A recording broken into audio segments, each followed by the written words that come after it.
I am sorry. Are you okay? Podcast is intended for mature audiences. The views and opinions expressed are those of the panelists and do not reflect in any way those of the podcast partners, sponsors, or affiliates. Enjoy. Hi, this is Michael Buffer, and you're listening to the voice of the people. Let's get ready for Boxing Voice. Every day I'm hustling, hustling, hustling, hustling, hustling, hustling, hustling, hustling, hustling, hustling, hustling. Every day I'm hustling, every day I'm hustling, every day I'm hustling, every day I'm hustling, every day I'm hustling, every day I'm hustling, every day I'm every day I'm hustling, every day I'm hustling, every day I'm hustling, every day I'm hustling. TheBoxingVoice.com. What is it? Is it that they don't like the Charlos? You like the Charlos? The unified WBA, WBC, and IBF 154-pound champion of the world. I'm happy, not angry, I'm passionate. The WBC middleweight champion of the world. No, I think you're a great fighter. And I know that already. They say, oh, the Charlos ain't fought nobody. Duh, because they don't want to fight us. Fighters, come on, step up, we with that shit. Come on, let's pop it. Like I said, I went to the top already. I seen the bottom before. At the top, I seen the bottom. I went back down to the bottom and shot back the fuck back up. Now what they mad at me for? It's not like old school boxing, where the best fight the best no more. It's about politics. It's about who you know, who you are, if you got a crowd behind you. Sit your ass in your weight division and see if you can beat one of them. Cause fucking with me, you gonna get knocked the fuck out. I'm a knockout artist, baby. And we stand by lines only, just like we made this up. We gonna ride with it. We gonna ride with it till the day we die. Jermall Charlo. SDS Promotions.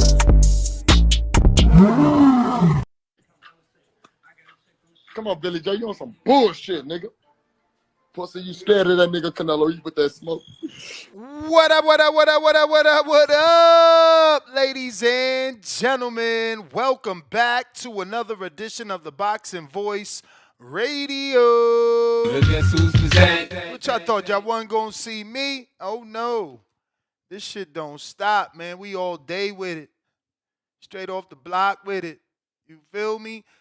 We here to discuss the Zoom conference that took place. You know, some saying it looked low budget. Some saying Charlo might have been chucking back on Grandpa's old stash. If you know, you know. That's what they saying, though. I don't know. I wasn't there. I do got the clips. We did watch it, so we can make an opinion, but I don't know if Jermall was intoxicated. It sounds like he's just got a newfound fire. You know, that's what it looks like. Looks like he got that fire lit underneath him, and he's coming for glory. For glory, yes, sir. But this is what we're going to be discussing. If you guys want to call in and voice your opinion, you already know how we're doing it.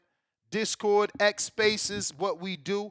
If you're listening to this on X Spaces, go ahead and get that retweet going right now. Don't even get comfortable. Put your phone in your pocket because then it's going to make it more difficult to actually hit that retweet. So we need you to do that now. Hit that retweet, you feel me? And put this in the eyes of boxing fans that don't know. We truly rock out every day, multiple times per day, man. Real boxing shit. I know every now and then we could get carried away with a little bit of the music, but hey, Breakfast Club of Boxing, you know, you can't be that without a little bit of music, man. You know, both hip-hop and boxing, those are just subjects that have always intertwined. That's why we got those great ring walks, right? Because, you know, rappers and boxers, they're one and the same.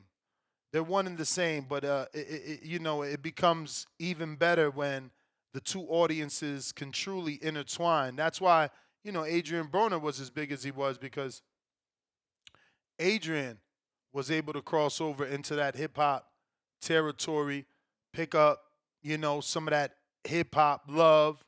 You know, my man did, you know, whole verses with guys like Rick Ross and shit, man. So shout out A.B., you know.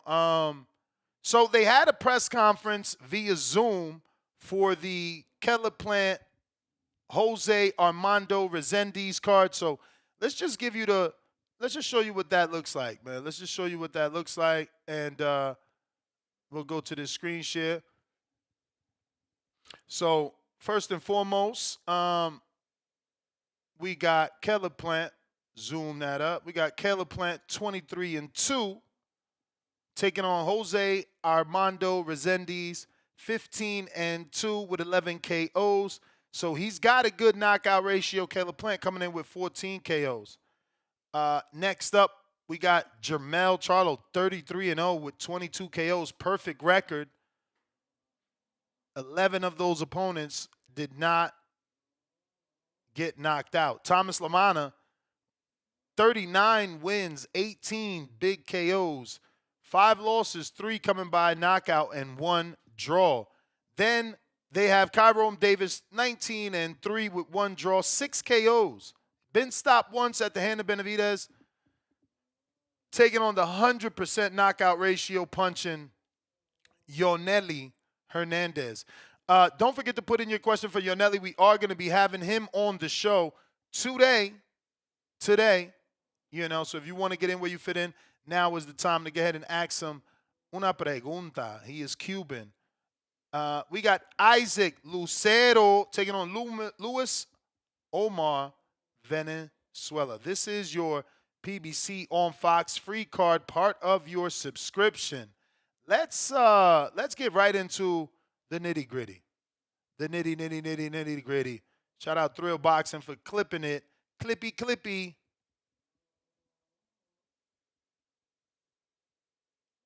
Fights, he did this, and nigga, I'm a spit on your ass, nigga. When I get to you, don't say nothing.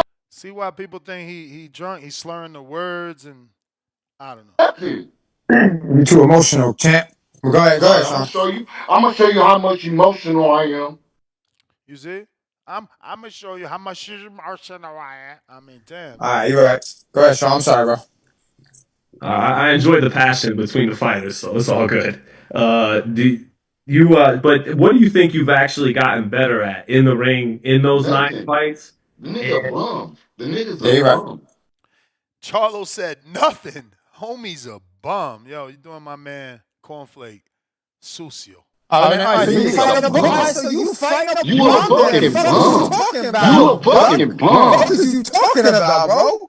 You a fucking bum. Nigga, you a fucking bum. You want to be black so bad. He said you want to be black so bad. Like, what? So bad. Yo, there's some. I don't know, guys. So Sean, to answer your question, listen, right? Experience, right? I mean, every single day you learn something new, right? Yo, he's shining on Thomas. I ain't gonna front, but you know, real ones is asking themselves why he ain't act like that with Keller Plant. But I love how he bullying, you know, Thomas LaManna. That's up to Thomas LaManna to not let himself be bullied. But definitely up to us to ask ourselves why he ain't keep this same energy with Keller Plant. Keller Plant. You're okay. Facts. You're right. All right, so Sean, every day you learn something new, right? You get better. It's time. You know what I mean? The best lesson in life is experience, I guess, right? So, whatever, you know what I mean? These fights were just, oh shit, sorry guys. The fights were where they were. He got my man Cornflake nervous, man. I'm gonna have to get Cornflake on the show, ask him what the fuck happened, man. He let Charlo make him nervous. But I got more comfortable. You know what I mean? I fought more in 2 years. If you were at, let's say you're at 100% when you knocked out Julian Williams or when you beat the Revianchenko, where are you at right now compared to then? And what were you at for the Jose Benavidez fight, you feel? Right now, technically, honestly speaking, I'm back at 100%. Like, I feel stronger. I feel better. I feel, I'm fully back. Like, the team is better. Everybody around me is, like, understanding. Like, I feel like everything is coming into play, like, perfectly. You know, like, Houston back on my back. Like, I got them on my back. I can carry them now. Like, I'm better now. Like, yeah, I had some, like, chaos going on, but it feels better to, like, not have to deal with that no more. So, like, the problems that I had, they're no longer, like, involved. Again, I'm not trying to insinuate he on them, but do y'all, like, is that just the way he talk? Like, that's the way he sound? Or, are what people insinuating, is there some truth to it? With my life, and my life has got better. He And won 9 fights. He did this, and nigga. I'm a spit on your ass, nigga. When I get to you, don't say nothing. You're too emotional, champ. Well, go ahead, I'm Sean. gonna show you. See what I'm saying? Like, again, why is he this mad at Thomas? What did Thomas do? I'm gonna show you how much emotional I am. All right, you're right. Go ahead, Sean. I'm sorry, bro. I enjoy the passion between the fight. But salute to Jermall Charlo, man, because word is born. We locked in now. We locked in. We here for the shit. But this is Caleb Plant also taking shots at Thomas. I don't know. Thomas is the punching bag now, man. I don't know what's going on, for real, for real. We got to get Thomas on here, man. What's going on, champ? They taking turns. Me and you are cool. Me and you are Yeah, cool. facts, we never had no facts, issues. facts, but I'm gonna ask you facts. respectfully to shut the fuck up and let Yeah, me. You no done doubt, your no job. doubt. Let me do my thing. All right. Yeah. Let me.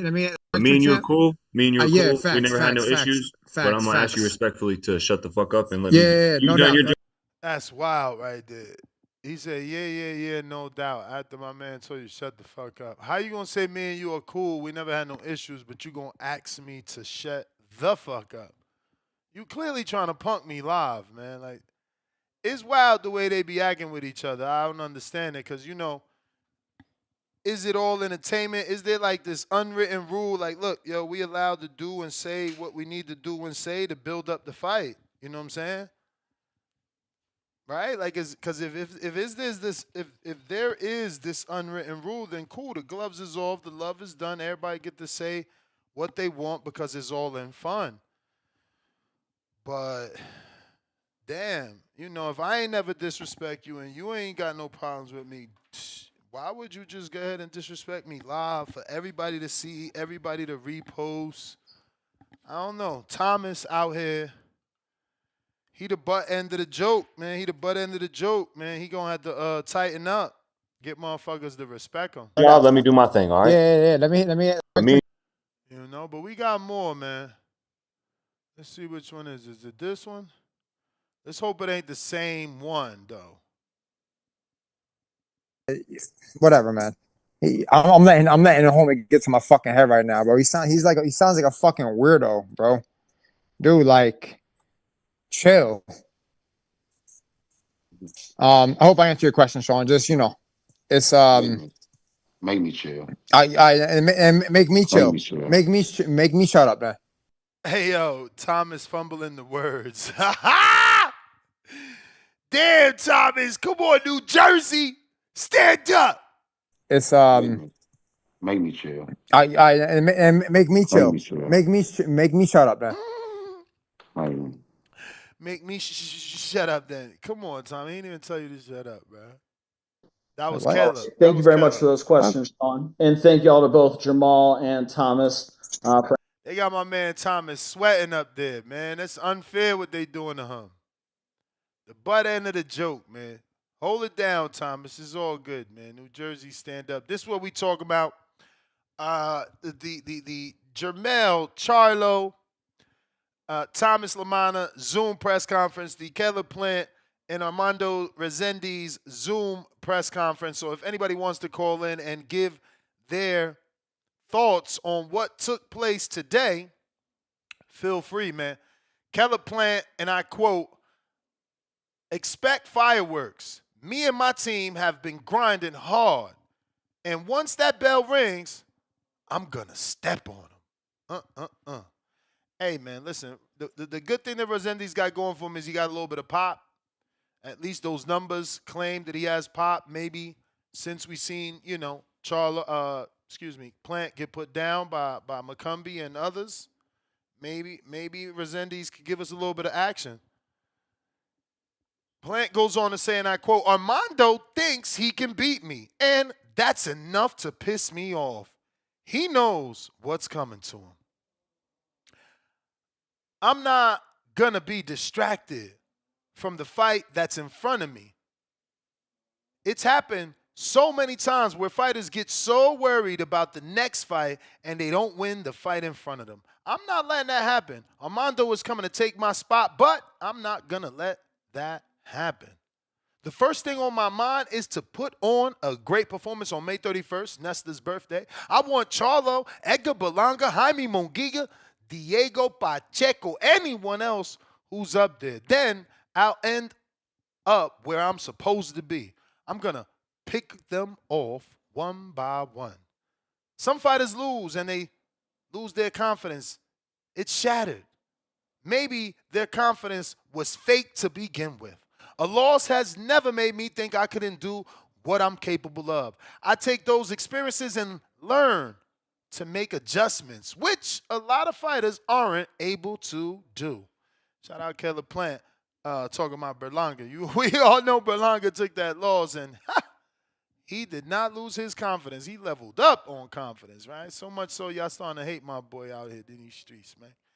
Listen, if you are on Discord, don't forget to request. If you're on X Spaces, go ahead and give me a retweet and a repost. You know what I'm saying? We're trying to definitely increase the amount of people watching the X Spaces and the X Live video. We streaming live on X Live streaming video now. Also right here on youtube.com/The Boxing Voice. Listen, don't forget we're going to be having Yonelis Hernandez, who's going to be taking on Kyron Davis on this card that we're talking about. And we're going to be having Michelle Rivera in that 140-pound division. So, yeah, man, join me. Like the Hangout Spot just did. What it do, John A? What's going on, champ? What's poppin', community? Oh, man, another day, another podcast. Gearing up to get Yonelis Hernandez on the show. Oh, shit. So I came just in time to translate? Yeah. Shit. Yeah, man. It's either you or Cesar Seda. Cesar said I was actually on this virtual press conference. I was on virtually as well. I jumped on virtually and I raised my hand.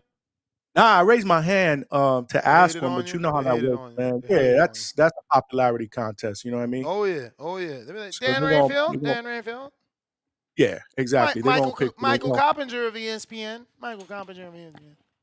Mm-hmm. But Cesar said I actually got a question up in there, and it ruffled Caleb Plant's feathers a bit. What'd he say? He was trying to make the comparison, like, you got your last fight, you faced adversity, you went down against McCumbee, even though you did what you needed to do. But what if that was to happen, against this guy who's strong, who's younger? But that's what he was trying to say, but he kind of fumbled it around a bit, and I think it agitated Caleb and shit. But yeah, he was able to get a question in, man. I wasn't, but it was an eventful press conference, man. Yeah, man. We watching the highlights, man. Charlo got he spazzed out, man. He spazzed out. What was your highlight? Like, bro, what moment stuck out the most? Did you see the whole thing? Nah, of course not. The juicy parts. What's going on with you? All right, so we this is why I'm telling Marco'd the shit out of that press conference. See, that's nasty work right there. But Bro, either who way, doesn't who doesn't do highlights on a press conference? You wildin'. You don't gotta watch a press conference from the beginning to the end. I was on it. I did it. I mean, you yeah, know you we hardcore can, there, bro. You can, but you don't have to. Is what I'm saying. Man, you lucky two-tone in here because I Bro, would be like, what do yo, I need to hear? Like man, the announcers talking. Like who was the announcer or the host? It was the Spanish guy.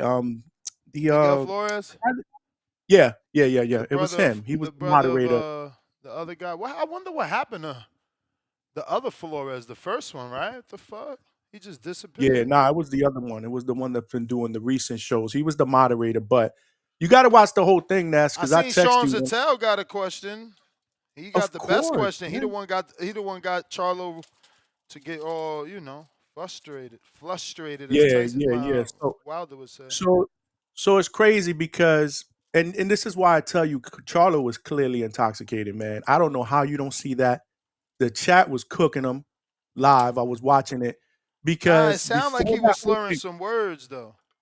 Yeah, but if you look at his mannerisms, like I know what a drunk dude looks like, bro. Oh yeah. And do you work at AA Anonymous? Are you a counselor? Let's just say this, bro. I've been around enough in my days to know what a drunk dude looks like. How long has it been since your last interaction with a drunk? With a drunk? I would say when I lived in Pennsylvania, maybe like 3 or 4 years ago, man. That's a long time. 48 months, bro.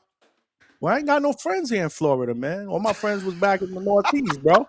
You sound like my dad when my dad moved to Florida. Man, he's like, man, I ain't got nobody over there. I'm like, Dad, get in the fucking car, man. Go somewhere. What you think was the driving force for me to start doing this shit in the first place? I needed a damn hobby, bro. So you already retired? That's what it is?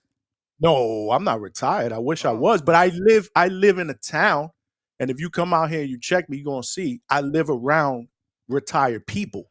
No. That's how it is for me too. That's how my Florida city is no different. But you make it seem like you started, the hangout spot because you ain't had nothing to do. Nah, for me it was just work and errands, and just I needed something different. You know what I'm saying? Like when I lived in the Northeast, I used to play football on the weekends. I used to play softball, Johnny. Stop. What's you up? mean when you was in the Northeast in high school, bro? Come on, you ain't play football. No, bro, hell no, Johnny, you ain't played football in 25 years.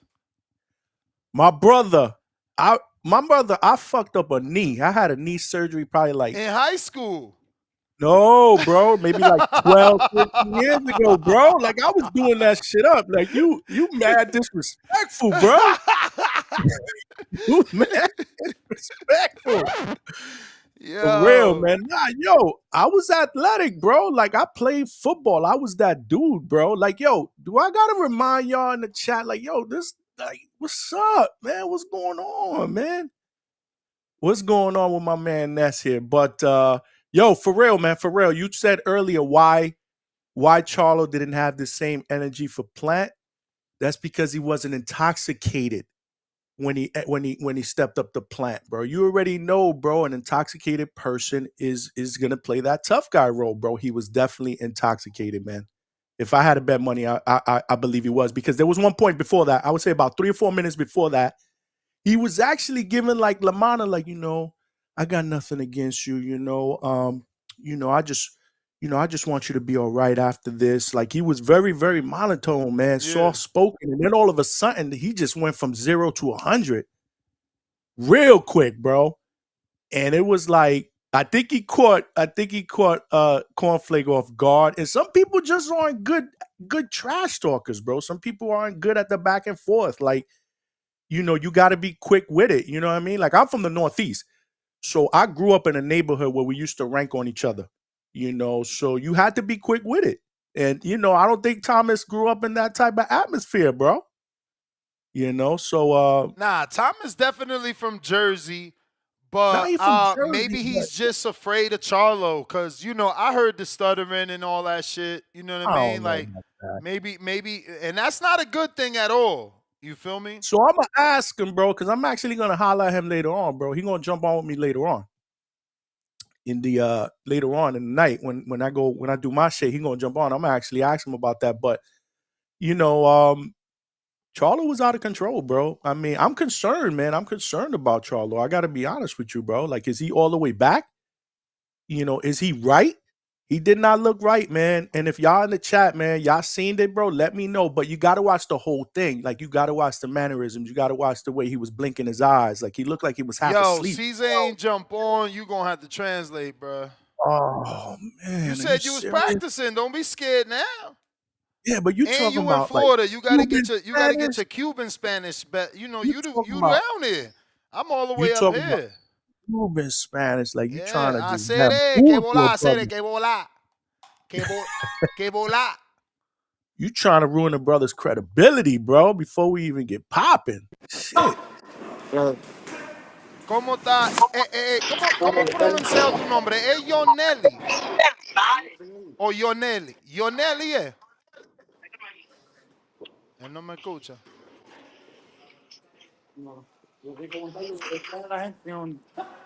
Dímelo. ¿Cómo está? So es Yoneli. Joenly. Oh, Joenly. So, yo estoy supuesto a tener una persona que me va a traducir, que ya tú lo conoces, César. So, estoy esperando que él venga, porque el programa mío es en inglés. Obviamente yo sé español. Lo que pasa es que yo lo encuentro difícil traducir y hacer la entrevista, pero déme decirle a los fanáticos que están en vivo con nosotros lo que está pasando.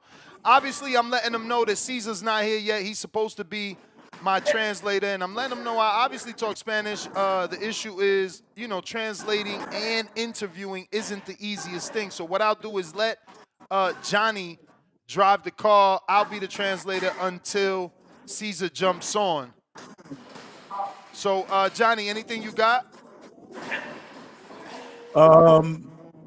Nah, just basically, I wanna just congratulate him, obviously, on his recent victory, and I want to give him props because he started to make a lot of noise early in a very, very young career.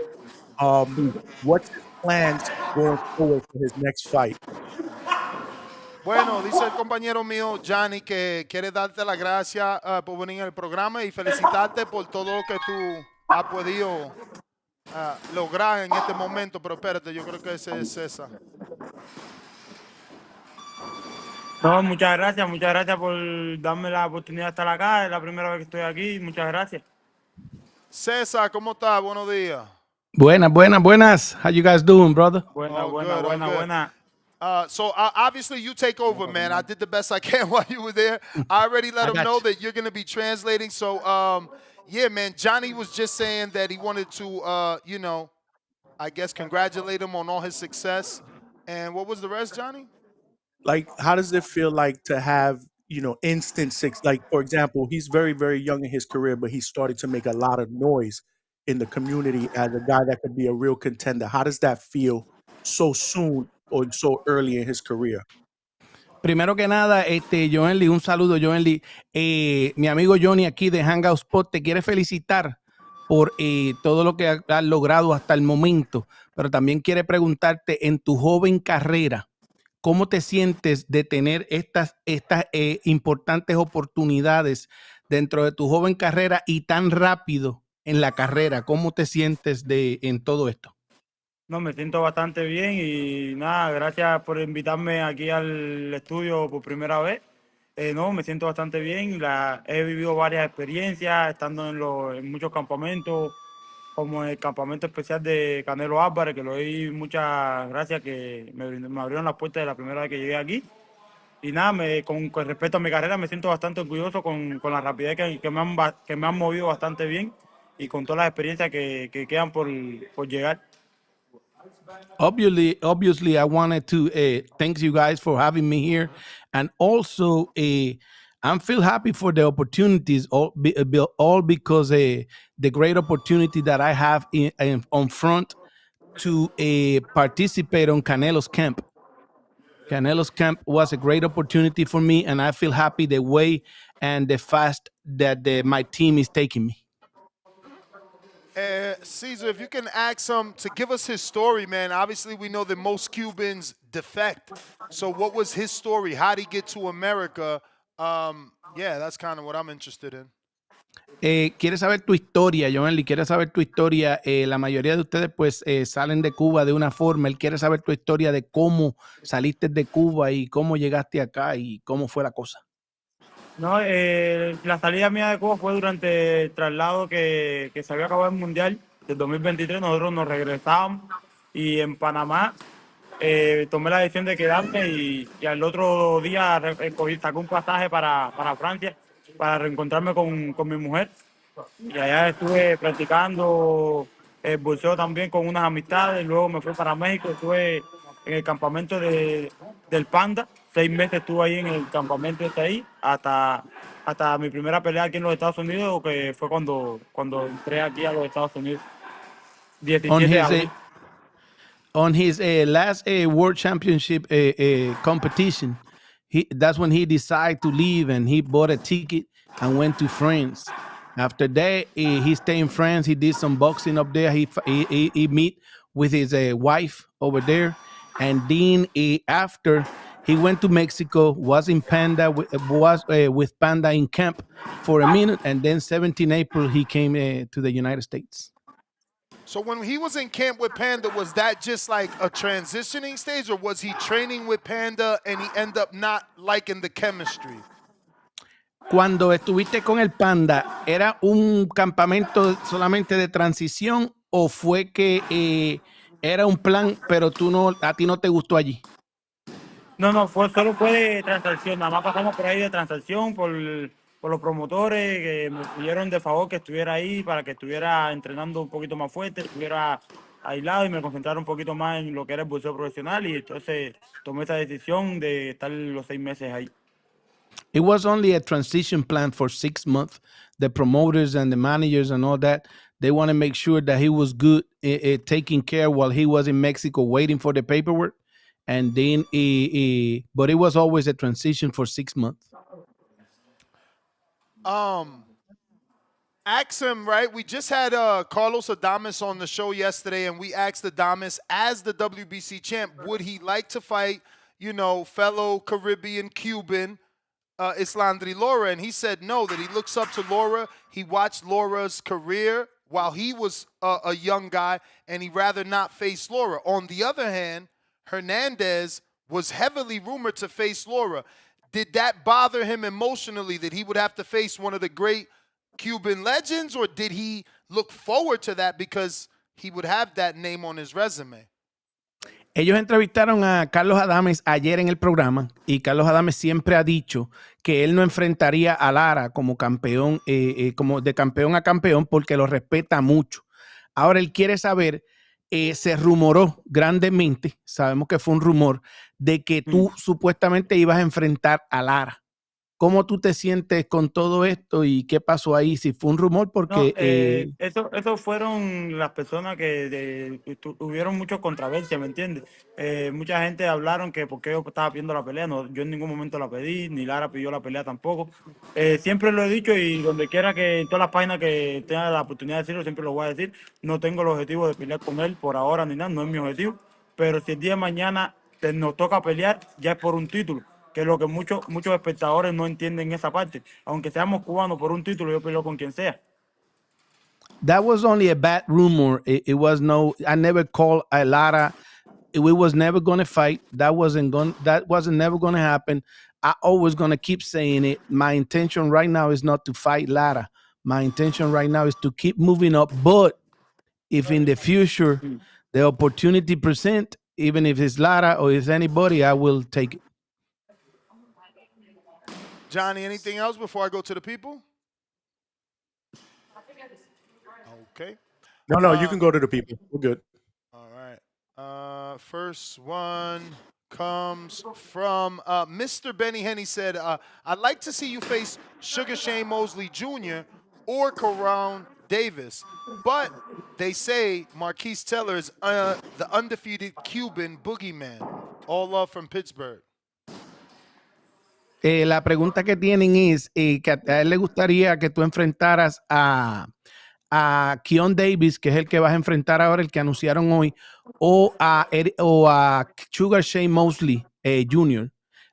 Pero también él dice que, what was that name of the boogeyman? I know him, Marquise Taylor. Él dice que Marquise Taylor es el que le ha ganado a los cubanos. Él le ganó a Joel B. Gómez anteriormente. ¿Cómo te sentirías con cualquiera de ellos tres? No, yo me sentiría bastante bien y como atleta y como estoy empezando ahora, estoy despuntando, me gustaría pelear con los tres. Estuviera de acuerdo en pelear con los tres. I would like to fight any of the three. Like I'm starting right now. They good test, so like an athlete and like a great boxer, I like to fight any of the three. Ask him does he feel like he needs to be rushed? He's only got 7 fights, 7 knockouts, but the conversation is with Kyrone Davis, who has a WBA. Obviously with Laura, who's a champion. Does he feel rushed or does he like the pace at which he's going? Obviamente, te están llevando rápido, ¿verdad? La conversación se torna entre tú, Lara y ahora Kyrone Davis, ¿verdad? ¿Tú sientes que te están empujando muy rápido? ¿Tú sientes que te están llevando a la prisa? ¿Cómo tú te sientes con el ritmo que te está llevando tu equipo? Yo siento que me están llevando a la par, sobre un balance. Hasta ahora me hicieron despuntar con 5 peleadores que supuestamente para nadie son grandes peleadores, pero para mí todo el que se sube de Riverring son grandes peleadores, sean buenos, sean malos. Para mí siempre es un objetivo que tengo para superarme en el boxeo. Y yo presiento que en mi carrera hay bastante balance. El balance está bastante bien. I feel like they taking me in kind of a rush, but in a balance also. They putting me some fighters that people say that they not good contenders, but for me, anybody who step in the ring is a great contender. So now I feel like it's not rush; it's a balance between my ability and the rest. Is he able to make the weight comfortably, and is he seeking an opportunity? And if that opportunity with Boo Boo at 168, would he be willing to move up to have a fight with Boo Boo Andre? Él dice que si haces el peso cómodo de las 160 libras y que si aparece la oportunidad para moverte a 168 para pelear con Boo Boo Andrades, si la tomarías. No lo tomaría porque somos atletas del mismo gimnasio y convivimos juntos. Somos compañeros. No, he make the weights good, but he never gonna take the fight with Andrade because they sparring partners. Andrade helped him in camp. They buddies. They from the same camp. They from the same kind of a manager and all that. Is the connection with Velos, the Dominican trainer, is that how he is connected to Andre? Yeah, he's connected. He's connected to Andre through Rob, his manager. Yeah, he's connected to Andre because Andre got a big. It's like family in there. I can't tell you that. I know that part. All right. We got Ali and Dago. What up, Yo Nelly? I know you train with Canelo, but would you consider fighting him one day in a real fight at 168? Sabemos que entrenas con Canelo y sabemos que estás bien en el campamento, pero ¿considerarías pelear con Canelo alguna vez? No lo tengo considerado. Una persona que te abre la puerta de que tú llegas aquí al inicio no es para consentirlo como un rival. No, I don't feel sino como un apoyo más. No, Canelo has been a great to me, and he opened the doors to me from the beginning. I don't see it like an enemy. I don't see it like a competitor. I see it like a support for my career, and that's it. Quick question, Ness. So now that he says that obviously Canelo is special to him, was Canelo, one of the fighters that inspired him? And if not, what other fighters inspired him to become a professional fighter?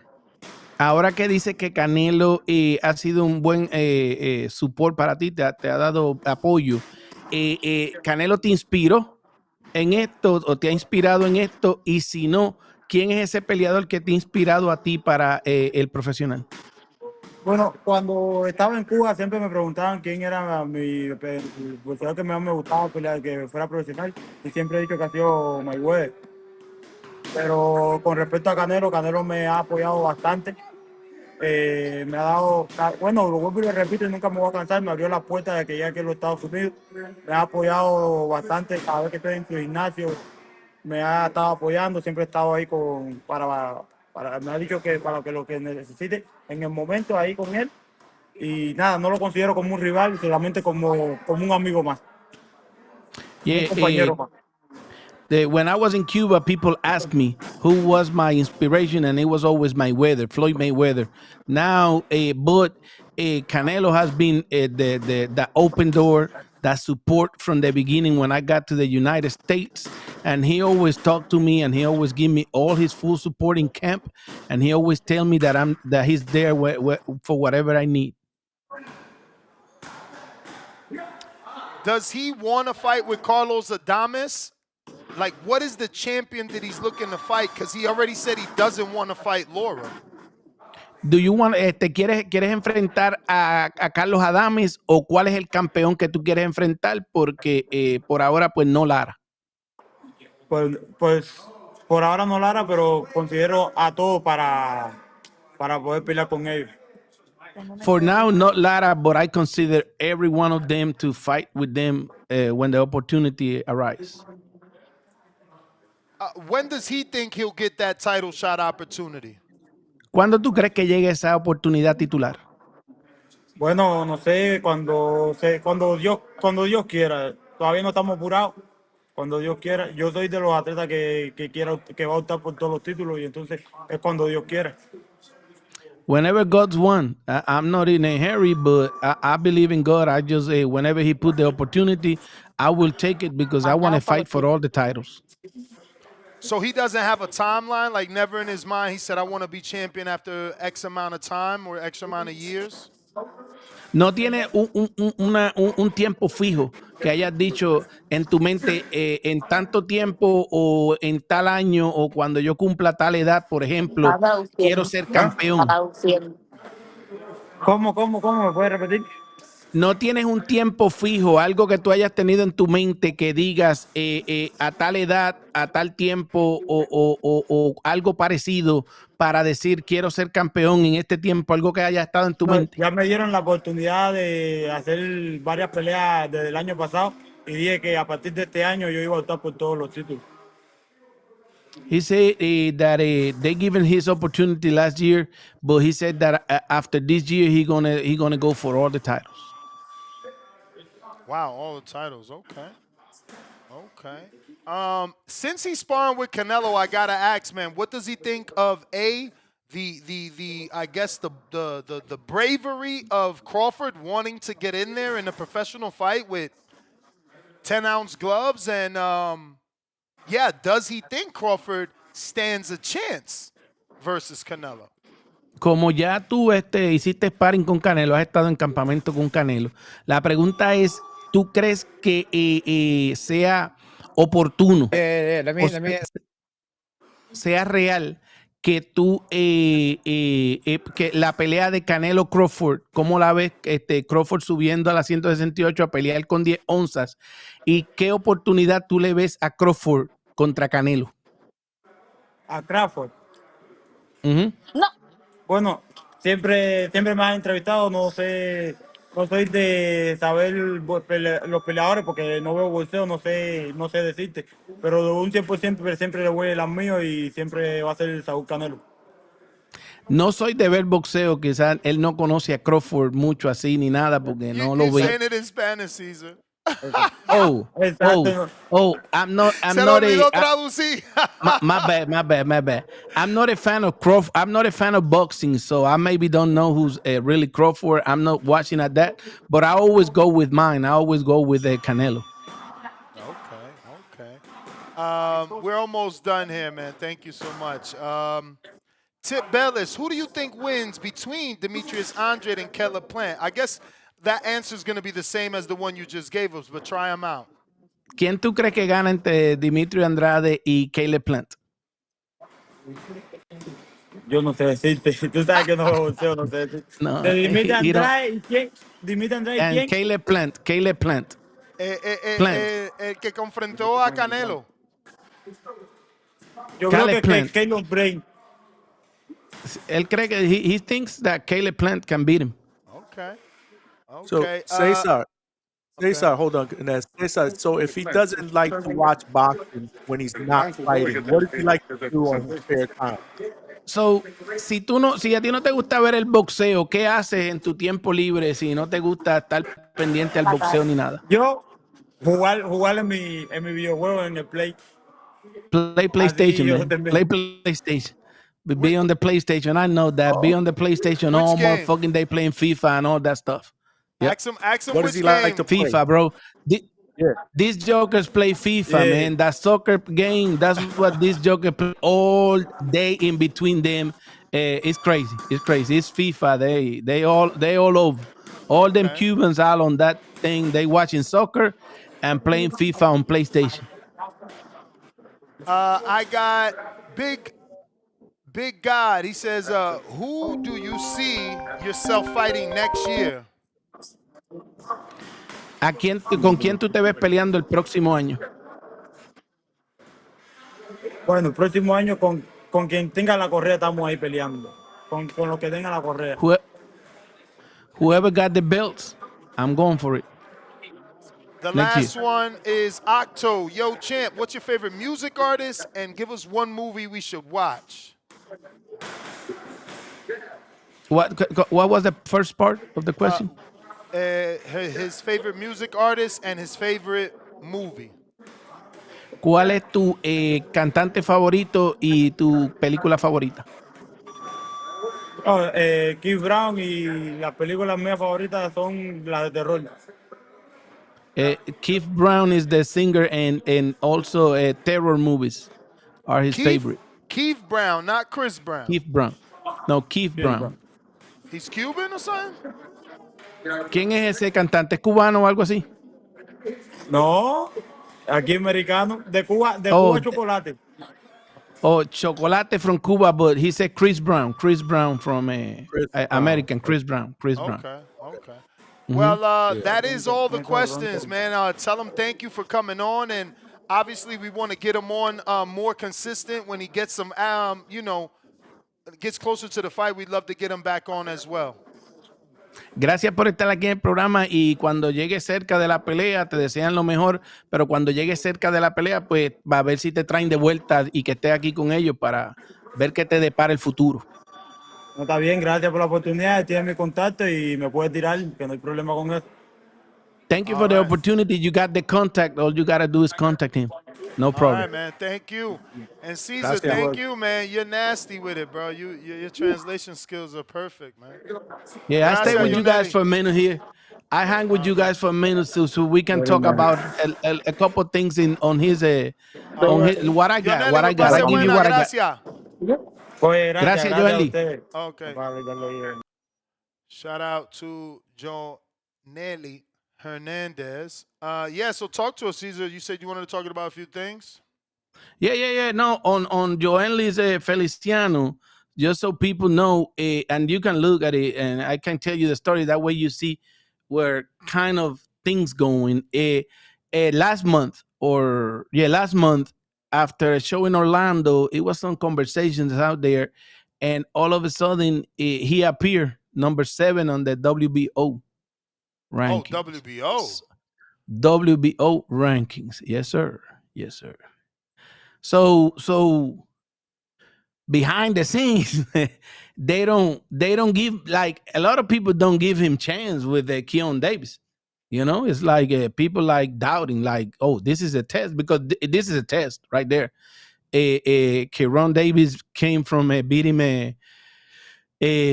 what's his name? Elijah Garcia and all that. He went the almost all the route with Benavidez at 68, blah, blah, seven blah. rounds with Benavidez, but he definitely did a good fight. Even though they stopped it, he certainly gave a good fight with Benavidez. Yeah, so like if he passed this one, imagine where he gonna be. He probably gonna end up number 1 in the WBO. So you imagine where it's going.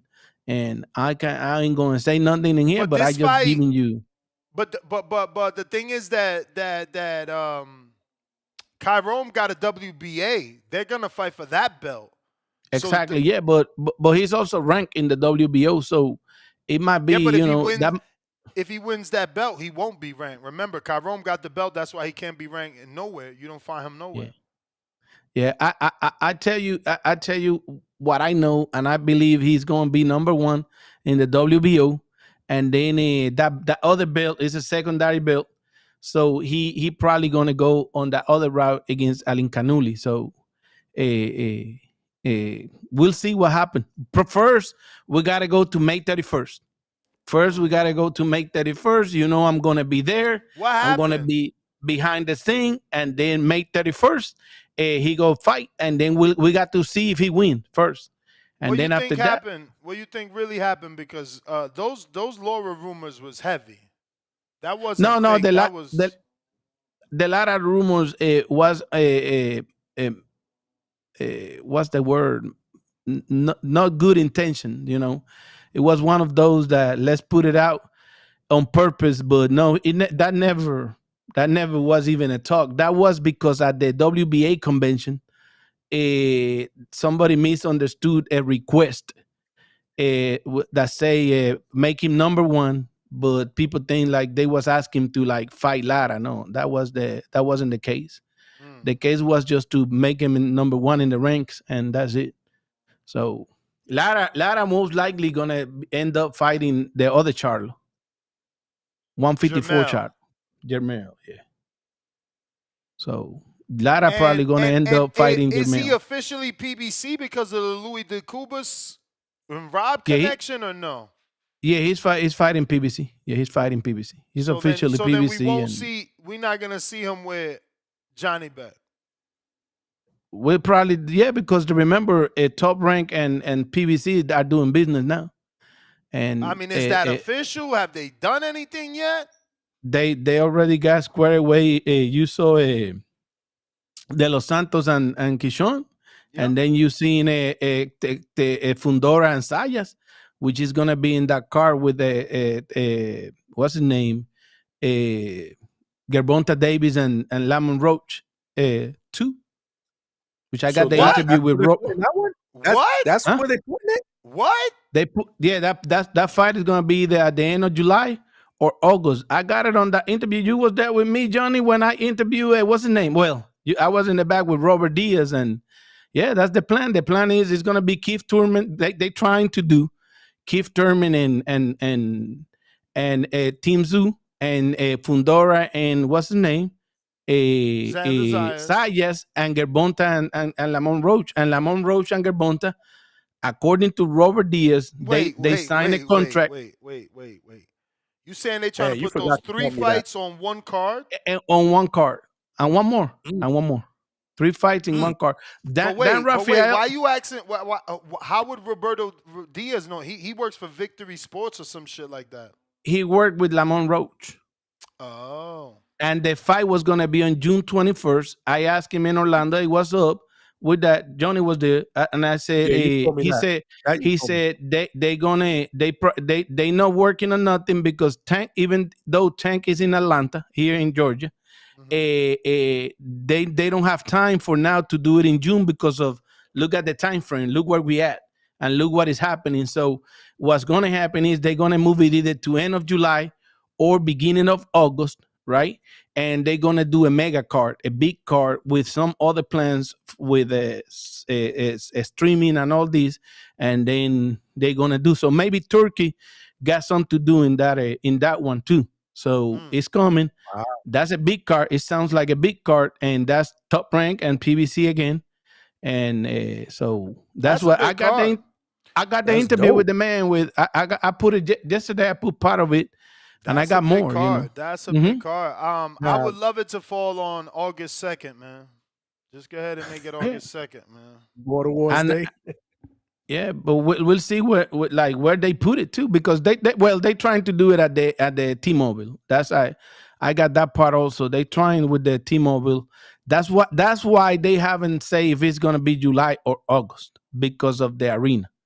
That's the problem they having in there. The Fundora and Sander is signed already.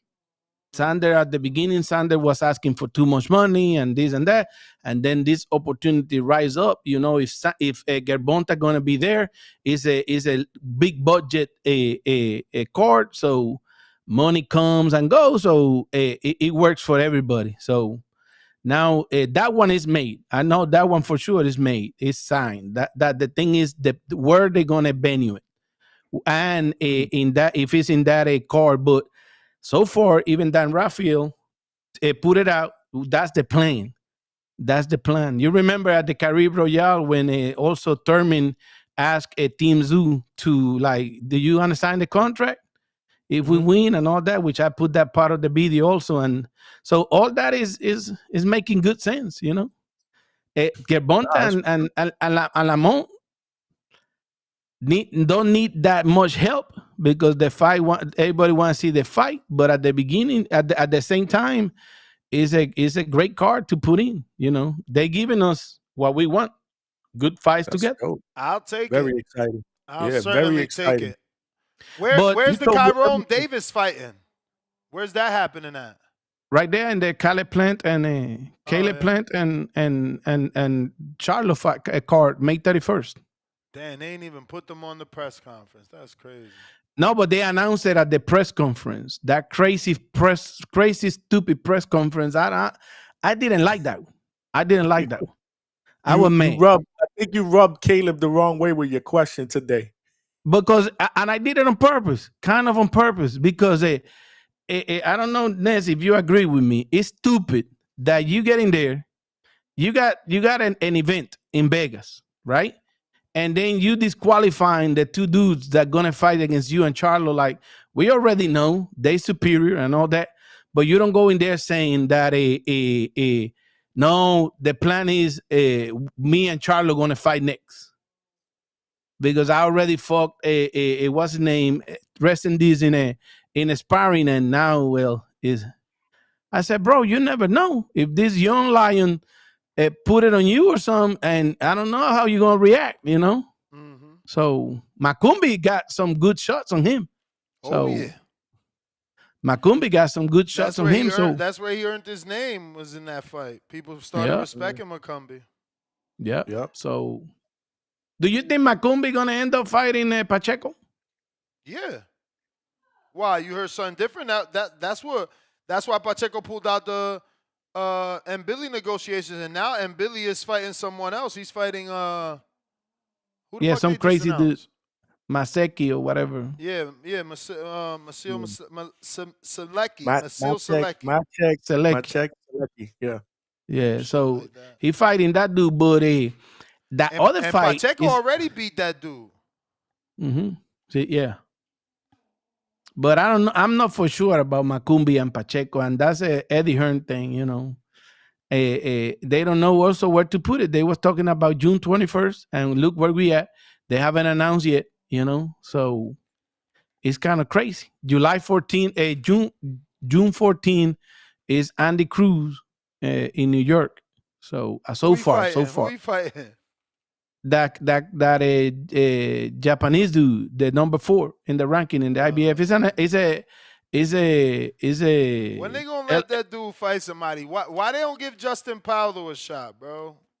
Where he in the rankings? Hell yeah, Paldo, hell yeah. He's fighting for the number 1 spot, so he got to fight the available, because Abdulaev and Murataya fight on May 10th. And then they're gonna put what's his name in there, Andy and this Japanese dude, number 4 in the ranking. Old, though, no? Who? Andy, bro, tiene 30 años ya. Yeah. Bro, what you think about the Morrell fight? That's a tough fight. I'm picking Morrell, but that's a tough fight. It can be tough. I think that's a Jerbusiluni fight, like kind of a Jerbusiluni fight. I don't know, man. Mhm. Maybe. I do feel like he is right there. Palacio did really good versus him. I want to see Palacio back. The name of the Japanese dude is Hinonori Michiro. That's the name of the Andy Cruz. Is number Opponent. 6 in the ranking. Yeah, number 1 is not right. It's not rated. Abdulaev and You Murataya can't gonna compare fight. him. You can't compare him to Keyshawn. I wonder if it's because Eddie's busy or they don't believe in him. They don't believe in who? Andy. No, Andy fight Kishon tomorrow. Kishon don't want to fight Andy. They ask him in Puerto Rico, and he avoiding the thing. And Top Rank don't know it's Kishon. Nobody ain't sent no offer. But what offer need to be? You know, it's just you want to fight him. You can't say yeah without an offer. You can't say no without one either. But it's like they did with De Los Santos. You know, if Kishon want to do his thing, right? When he want to do his thing with De Los Santos, he called De Los Santos and said, let's go fight. Yeah, but that was after the failed negotiations. Now, if he really wanted to fight Andy, he said, let's do it right now. Just like Benavidez did with Morrell. Well, you guys said that this is the man. Let's go. Let's get it right now. Let's get it. And that's not what happening with between them two in there, you know. Yeah, my brother, but there is a demographic of people that believe Andy is the A-side because he has 2 wins, because he calls him his daddy. So it is Matchroom that's supposed to send Keyshawn an offer. Well, what's his name? Eddie Hearn been talking and been telling them, look, you want to do it? Because you don't want to send any offer if the guy don't say, yes, I want to do it right now. I'm pretty sure. Of course you do. This way you know that they don't want it. And you got to understand this. I think you got this one wrong in some point. The champion never going to go to the other person's house. The champion always going to bring the people to his house. So Top Rank ain't going to go with any Matchroom offer. They just going to say whenever they want to fight the dude. I think that's how boxing works. That's the thing. If Eddie sends an offer, Top Rank has to counter and say, no, we're not going to let Keyshawn go fight on Matchroom. Here's a counter offer. We could fight in Vegas. We could fight in New York. Matter of fact, here's an offer for Andy to come to Keyshawn's hometown of Virginia. But that's how negotiation go. Don't nobody got to say yes. They got to send an offer. Then they're going to say yes or no and go from there. But look, I know Andy ain't ready, bro. Come on, bro. Nobody even knows the last 4 names. Only Burgos. We don't remember. Oh, Moran. We don't remember nobody else. Like, if he was ready, they would have been putting him in with names that we know, not names that we don't know. Look at what Keyshawn is doing. I mean, since Nahir Albright, it was Albright, Pedraza, Medueno, Gustavo, Darius Berenchek. Now you're going to fight Edwin. I mean, they believe in Keyshawn. They showing you that. And they show in Matchroom, ellos te enseñaron lo mismo con Boots. He showed you. Eddie said, no, I believe in Boots. 3 fights, hometown fights, 3 main events, que diga, and 9 months. Bro, he got Andy 3 years. He ain't done shit with him. So the first fighters that Andy fought was all Mexicans, right? And he's people that it was the same level as Keyshawn Davis. So and then so people don't remember the people don't remember the first few names. He got a good fight with Moran, and he impressed by doing a debut with Carlos Burgos because that was already a Keyshawn opponent, and Keyshawn had to build to that. 10 rounds. But he stopped. He stopped impressing, right? Like, he took the Burgos fight. Okay, wow, this Olympian is fighting 10 rounds. Then he had the scare with Moran. And since then, what's going on? Nothing of note. So he went 10 rounds with the first opponent, which was a Keyshawn like 10th opponent, something like Burgos, that, you know. Burgos. Right? Yeah. And Keyshawn couldn't even stop him. So that we cannot do triangle thing and 2 + 2 is 4. No, is Andy beat him, Keyshawn beat him. Andy beat him in 10 rounds, Keyshawn beat him in 8. So, and then he got 4 tough Mexicans, that which is way better. All 5 of Andy Cruz opposition at the beginning of his career, I think is way better than what a Keyshawn have at the beginning of his career.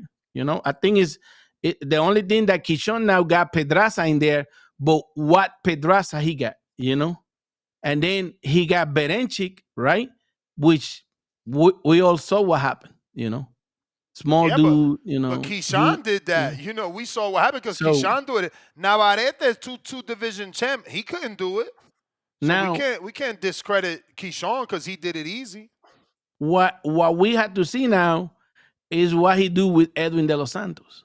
That's what we need to find out, Edwin De Los Santos gonna tell us really, really what Keyshawn got, That's the real tough so far. All the other ones don't count, really don't count. A Edwin lo van a poner a dormir con sábana y almohada. Tú lo sabes, yo lo sé. Déjate de eso, chaflá. ¿Qué pasa? Un hombre que no ha peleado en 2 años. En 2 años no ha peleado. No ha hecho el peso en 2 años. Tiene que ir para Virginia, donde no puede. He can't even go up in weight after 10 pounds. You kidding me? He getting stopped. Late round stoppage, I bet you. And I hope they don't. I hope they don't stop him so that Dominicans don't look bad. Is it weight clause in Virginia? Absolutely. Google it. The Virginia Commission, not Keyshawn, not the WBA, the Virginia Commission puts a 10-pound rehydration clause. At what time? Like in the morning of the fight? Same thing like the IBF. Yeah. So Ness, you know boxing, right? And Johnny, you know boxing, right? So who that affects more? Keyshawn that is. It affects Edwin De Los Santos que no ha peleado en 2 años. No. If you haven't been disciplined making weight, making weight, how you gonna all of a sudden make weight at 135 after 2 years plus not contain yourself from rehydrating? The 10 pounds go with Keyshawn too. And Edwin with Charlo in the corner, Charlo will make sure that he goes. So that's what I'm asking you. It affects Keyshawn, the 10 pounds also. No. Yeah, he got it made him too. Let me explain why I think it don't affect Keyshawn. Because Keyshawn has fought 3 times in 12 months. His body is used to making weight. He's in shape. Es de Los Santos que estaba en la discoteca fumando hookah. ¿Qué pasa? Okay. Yeah. So that's what you think. That's what you think, right? And that's good. That's good, right? So, and let's say all that happened, right? Let's say he knock him out, right? Let's say, like a lot of people saying he'll knock him out, this and that, right? So that should be. Shakur. I know that should be. Yeah, Shakur gonna look super bad, right? But now, if that don't happen, if Keyshawn feels some and start doing a Shakur thing, right? Or something like that, or if he risks too much, then what you gonna say here? Because you got your side of your picture, what you seen. I got my side of my picture, what I seen, and I've been following Edwin. I talk to Edwin like almost every week and find out since he got hurt and the whole thing. And Charlo, I got a good relationship in there. But what if that don't happen? What if he goes and do like let's say he lost to the distance in a huge fight? So where you gonna put Keyshawn in there? Because what you saying in here right now, he's still at the top. He's still at the top. Listen, he don't gotta knock him out to be great. The knockout is the cherry on top. Because listen, what you're saying in here is that Keyshawn is superior. Like it's over this guy and he's gonna beat him up. What I'm saying here is that Keyshawn has the advantage. He has the advantage of being active, the advantage of already making the weight, where De Los Santos is at a disadvantage. He's coming off of a blood clot. He's coming off of more than 18 months off. And he's going to have a rehydration when he hasn't been making weight in almost 2 years. Okay. So with all that against him, he shouldn't make it to the last belt, right? That's what I am thinking. I am thinking that's why the probability is higher for Keyshawn to get a knockout. Okay. But okay. it don't mean it's going to happen. It don't mean that that's guaranteed. So, but I know what is guaranteed, the win. That W, yeah. So that's where I come from. Like, now that you got your picture, right? You can tell me if then you see, if you hear with Johnny and the crew, right? On the fight night, right? Going into the decision, 12 rounds, right? I'm not mad. A tough fight, 12 rounds. So who's bad? De Los Santos? It all depends Keyshawn? It all depends how it looks, because Morrell had a 12 round. No. Hold on, Nestor. I don't want disrespect. I get what Cesar's saying. Let's keep in. Let's don't go out of this fight, because we can put all kind of examples. But this is Edwin De Los Santos, Keyshawn Davis, and what you're telling me is that because of all these disadvantages, right? That Keyshawn should like run over him, right? No. But now, I what my said question he should get is, a late round stoppage. You adding different words to make it sound good for you. Okay, so a late stoppage and he got it. No, I'm not making it sound. But then if we see a tough fight, 12 round, a close decision, so who's looking bad? Nestor Gibbs. Yeah, me for thinking he was going to get a stoppage. That's what Caesar was getting at all along, bro. But again, Johnny, the thing is that he wants to put you in a hypothetical if he looks bad. The truth of the matter is this game isn't called knockout. It's called boxing. If Keyshawn wins 12-round decision, he won. He won. You can't hold that against him. No, I don't think so. But what you're saying is that it's going to be a sure thing knockout because of all the advantages he has. So y'all both keep adding words. Never once said it's sure thing. I said it should be a knockout. He should get the knockout, and I'm going late round knockout because you said we all should know it. You said you know it. I know we all should know it. But you said, yeah. But you also adding in there that he got that De Los Santos got all these disadvantages, right? Yeah. And that all those are advantages that Keyshawn should be taking care, right? Yeah. So what if he goes to the decision, right? That Keyshawn gonna be like, oh my goodness, I fought a guy that come from a 2-year layout, or it's not 2 years, but it's close there, a blood clot. And he got a weight situation, with the class in there, the rehydration, right? So Keyshawn gonna look really bad if he don't pass through. Like you telling your people that Keyshawn got all the advantages in the world. Caesar, but that's not true. You trying to, I don't know. Maybe it's because the last time we picked against each other, you lost. You're trying to pin me into a box. You got to understand that Keith Thurman. Hear me out. Hear me out. No, you lost. Keith Thurman, you lost because you kicked me out. You lost. Hear me out. We don't want to go there. No. I'm not talking about the debate. I'm talking about who we picked, though. I didn't lose that. You picked Morrell, and this guy right here told you Morrell was going to get his clock clean. But I was trying to use him because he looked good. He looked good. I didn't think he was, right? But to me now, él está en ese nivel. He's on that level. Not as good as Benavidez, but he showed. Right? So I'm picking him over Iman. That's how boxing goes. Keith Thurman, out the ring, how many years? And just got a knockout. So De Los Santos can do it. De Los Santos can do it. I'm not saying he can't do it. He could probably do it. But what if he don't? And the advantages are still on the side of Keyshawn. If Keyshawn loses, he looks bad. If he gets a decision, how he looks bad. No, I'm just going by what you're saying. That he got all these advantages, and I seen like a lot of people, like even in my program, they said, everybody said in my program that Keyshawn gonna run over him. Like he gonna put the same thing you said, right? But I'm telling everybody, well, then if he don't do it, then we're gonna start looking at Keyshawn the wrong way, because and what I got from the inside and from all these people from Top Rank, some of these people from Top Rank, is that Keyshawn ain't sure if he want to face Andy. So if he cannot pass over all these advantages easy with De Los Santos, then we're never gonna see him.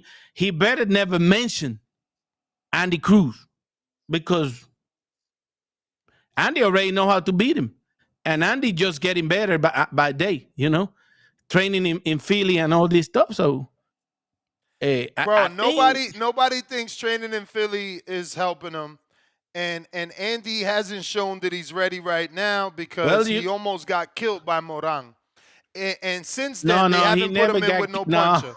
No, listen, since then, they haven't put him in with no puncher. You think it's a coincidence that this guy... You always like to add all that craziness. He never was in trouble with Moran. That's boxing, man. And then you're talking about Philly. You're talking about Philly. But listen, you don't want to give me a chance. Don't go ahead. The Morel fans, they don't say that, he almost dropped Benavidez. Yes or no? Yes or no? Yeah. Entonces, so why can't I say that Morang hurt Andy? He did hurt him. Exactly. But he keeps saying, every time I bring it up, he acts like it didn't happen.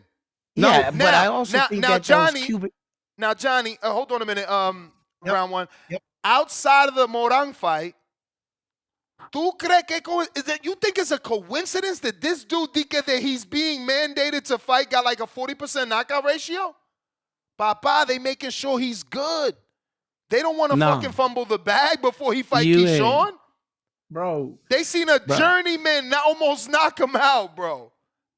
Each hand, right hand. It wasn't even close, man. Hand. The next sequence, the dude was knocked out. You right. You're right. The next sequence. You're right. He took 2 steps to the side and knocked out the dude. No. Not the next sequence. Even Floyd got hit flush a couple times like that and wobble and all that, and then came back. The conditioning from Philly came, is giving him that stand. So, but guess what happened to Floyd? Since you want to talk about examples. Yeah, but okay, I love your example because guess what, Johnny? Don't we still talk about Mosley landing that right hand on Floyd? Mm-hmm. Yeah. And now And now you said they don't get good in Philly, right? But look what Stephen Fulton done. I didn't say that. I said we don't believe he's getting better in Philly. Well, I'm not saying you can't get good in Philly. Well, I haven't seen nothing. All I've seen is the opposition get less. Look at Boots. Look at Fulton, and now no. Boots is a special talent. Boots is a special talent. And Andy too. Or what? He hasn't proven that yet. Andy is a special talent with a super special talent with the Philly style. Now with the Philly style inside him and all this, with the way they train in Philly. But at the end of the day, I'm gonna let round one talk because obviously he wants to get in. But just ask yourselves, why isn't he in there with another puncher? He in there in business, going for the first for his first title. That's it. Nah, I think it's a case. I think it's a case where that the coaches see exactly what I'm about to say. Yeah, he beat Keyshawn Davis because he's more catered to an amateur style. He was really good. And Cuban fighters are really they're better than us at that. But when it comes to a professional style, you can see that they're not rushing him all along real fast because he's great, he's good, he's talented, but he needs to start to adapt a more pro style where Keyshawn Davis's style is adapted to that more. I think the fight will look totally different right now.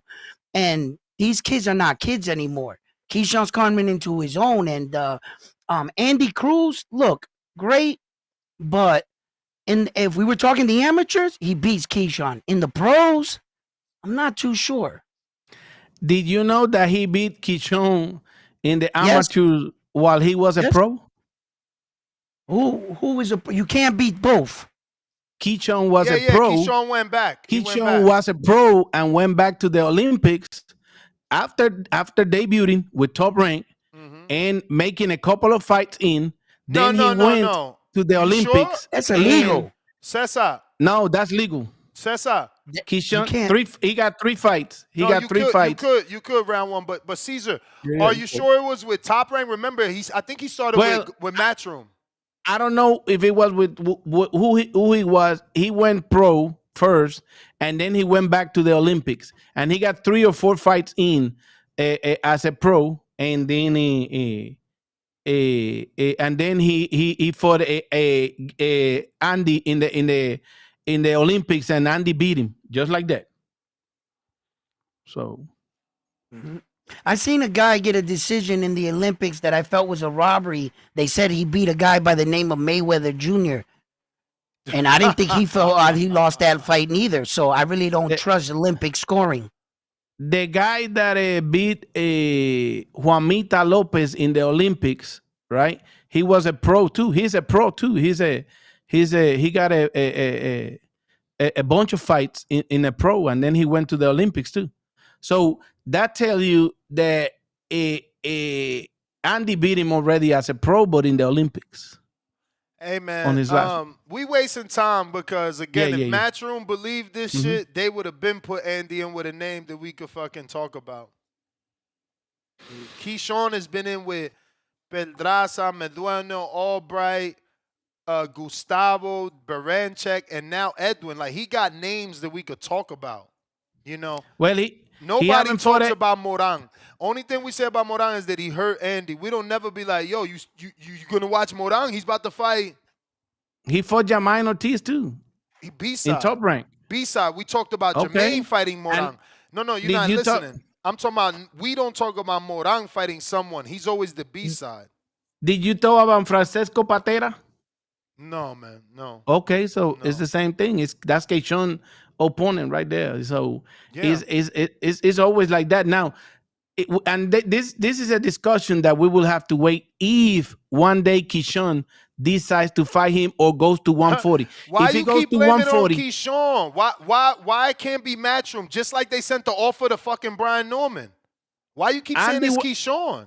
Andy in Las Vegas, Andy told Keyshawn, like, let's make it happen, and he didn't want to even shake his hand. Tell Andy's people send an offer, Caesar. You better than this. You know how this game works. He's the champion now. The Top Rank is the one who got to say, look, we want to fight. That's it, or no? So you telling me Andy and Matchroom cannot call Bob? They can call. They've been calling. They've been telling them, look, we want to fight. Do some. And they say, the next time, I give you an assignment. Yo, I love how you love these guys, man. Yo, no. It's not about how I love this guy. I know what is going on, and I believe in these guys, and it's my Caribbean program, like people call it, but it's not a problem, right? But I put it like this, and I never fail on this, because when I tell you something, that when I write you a message, it's because I know something, right? The next time you have Brad Goodman in here, right? Yeah. Our buddy Brad, right? Yeah. You're going to ask him, what you think? Do you think Keyshawn want to fight Andy? And let's see what the answer he's going to give you. Because he an honest guy. He always been honest with you. So the next time you bring him, don't forget, tell him Cesar Seda, he knows me. Cesar Seda told me to ask you if you think Keyshawn want to fight Andy Cruz, and watch the answer he's going to give you. And then you're going to tell me, oh, you. And that's from his company. That's Top Rank. But they honest. They don't think he want to fight Andy. Like if he's sure that he want to fight Andy, he's not sure. In Puerto Rico, he just went to get his belt, and somebody asked him also, and it's like he avoided, like, oh no, I don't know who him. So yeah, because I would feel the same way.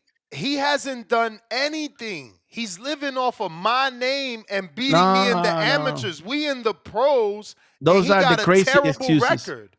Those are the crazy excuses. This is an Olympic gold medal. Imagine if they do that with what's his name, Lomachenko. How many people gonna say on his third fight? If Salido say, perfect example. No, what this dude have done? These dudes have done? No, you're right. Perfect example. Everybody, you know why all Salido those can't champions say that he fought be like, what this dude have done? Caesar, know why Orlando couldn't say that? Money. Because Top Rank believed in Loma and they made the offer to Salido. Why you think Salido never gave the rematch? Because Top Rank didn't make the offer good enough. You keep digging a hole. Matchroom don't believe in Andy, or they would have made the offer. Oh yeah. Listen, Johnny, please enter logic here. You got the fighter that beat Keyshawn not once, twice. Four times. Four times. Look at this. 4 times. What are you waiting for? Johnny, your fighter is the one not. Hold on, Johnny. Let's just talk facts. Has Andy Cruz ever sold 10,000 tickets? No. Does Andy Cruz have a world title? It's a different. No. Does Andy Cruz have a world title? No, but you're going on a different situation. Does you're going Andy on Cruz headline? Does Andy Cruz headline? Let me land the plane, Caesar. Does Andy Cruz headline? Not yet. But if you're Matchroom, you know Andy Cruz beat Keyshawn 4 times. So you telling me all you got to do is do what Matchroom already did. They paid Charles Martin $5.8 million because they knew AJ could beat him. What's the problem, Johnny? Why is this man in denial? What's the problem? It's not the same situation. You bring in situations that you have to look at the way, the honest way. And the honest way is Andy came a little bit later than Keyshawn. They already got a plan with Keyshawn. When Andy came in, from the beginning, what's his name? Before they even was champion, before Keyshawn was champion, they told him, hey, let's do it. But he don't want to do it. Now he is a champion, and now Andy is going for his championship to see if they make it a unification bout. That's it. And Andy going to end up probably try to have to fight the winner of Murataya and Abdulaev, which is a tough fight, you know? So Caesar, you in denial, Caesar. I see that shit right now. It's just a time gonna tell us. Time gonna tell us. So I'm keeping up with my Caribbean. I keeping up with my Caribbean people. Who you got on Puello and Subriel? So I gotta leave, but yeah, you. Me? Yeah. I got Subriel all day. I got Puello. I got Subriel Just all like day. I pick Adames over Shiraz. I'm Puerto Rican and I'm going with Puello all day. And I'm Puerto Rican. Right. I can respect it. And I'm with Puello all day. I know that. But That's I okay. just want to see. I just want to see you're gonna go down with Puello. I understand. You're gonna go down with Puello because Caesar, Matias is gonna knock him out. What did you think of the Puello Martin fight, though? Puello beat him. Puello beat him. Pero Wrong. Puello didn't beat Sando Martin. Sando Martin didn't know how to close the deal. He doesn't know how to close the fight, and that's how he lost against Steele. Okay. Well, he don't know how to close the show. Yeah, but it was a tough fight. It was a tough either fight. way, Had it he was a known how tough to close the show, Puello wouldn't be champion. You know how good this Puello is because Puello got hurt on the third round. How good is he? How good is he that he didn't knock out? He didn't knock out and Gary Antoine Russell. He didn't knock out Sando Martin. He didn't stop any of these guys. Tell me how good he is. He beat both of them. Wait. But round one, now you saying you got to stop somebody to be good? Yeah. No. I'm saying what my point was. Maybe I should have cleared it up. Maybe I don't think he has enough punching power to stop Subriel. But the thing is, I don't think. But that's not how you win a fight. You win a fight on decision. Why does he need it? Like, listen, I'm not understanding why you think he needs that to win this fight. Listen, because can I explain? They asked me a question. Where my investigation comes from are all the men that stood in front of Subriel that tried the same thing. A lot of powerful men with good power, boxers. They all tried to box him. 5 undefeated fighters he made quit on the stool. I've seen this story time and time again. Liam Paro did a great job spinning him, clinching him in the middle of the ring, and he got one over on Subriel that night. I think he learned from his thing. But that's the second loss, man. You guys got to stop thinking this dude's invincible when he's gotten beat. He's not invincible. I'm not saying he's invincible. What I'm saying, but you got to understand. Excuse me. He got beat twice, and he was a favorite twice. So okay, great. 2 underdogs beat him. Listen. Right. I was in Puerto Rico. I watched him lose. But what I'm saying is this. Just because Liam Paro beat him, that doesn't mean that Alberto Puello beat him. And just because he has 2 losses doesn't mean that I'm saying that he can't lose. What I'm saying straight up, Alberto Puello is not him. And I'm saying Matias is going to whoop his ass. I don't care about anybody else, but those Alberto Puello's style, the boxing clinic that he put on Gary Antoine Russell is not going to work. And when that time comes, we'll all be here. I don't know, man. Some people think that we'll find out. Some people think that Antoine Punch is way harder than Subriel. I think that Antoine Russell has knockout power. I think Subriel Matias has bludgeoning power. I don't know. I'd rather get knocked out than smacked by a sledgehammer all night.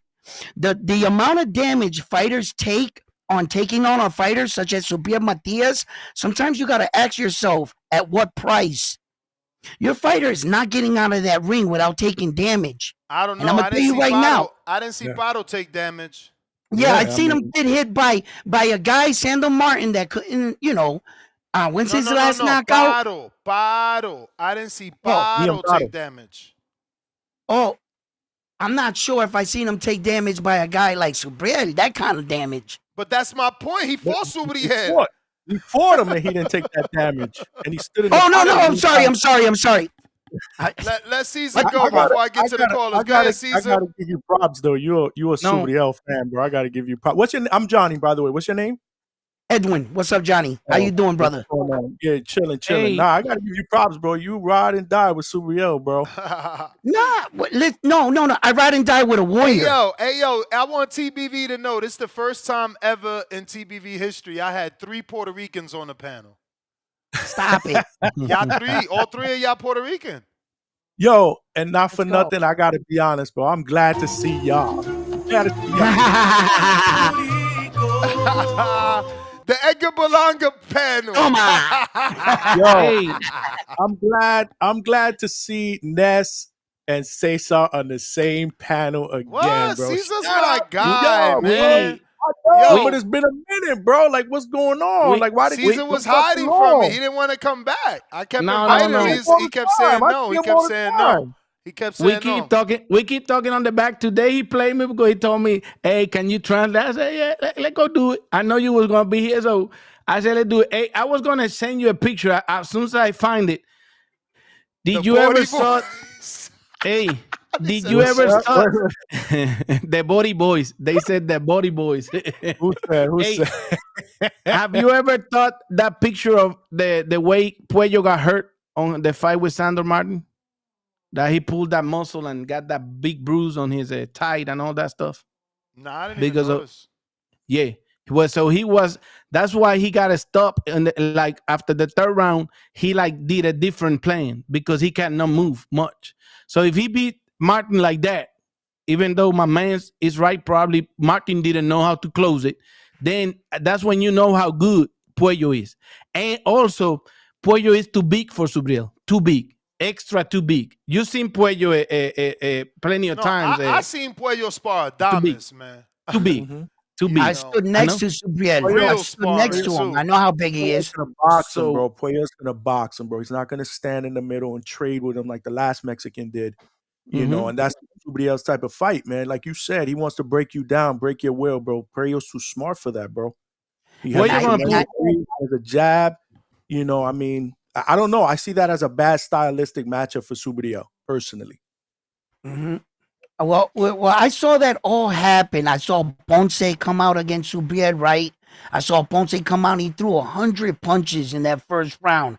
I saw a lot of boxers go in there with Subriel, bounce around them. And then all of a sudden, somewhere in the fight, you could see it in their face. They stop moving around. They decide, let me punch with him.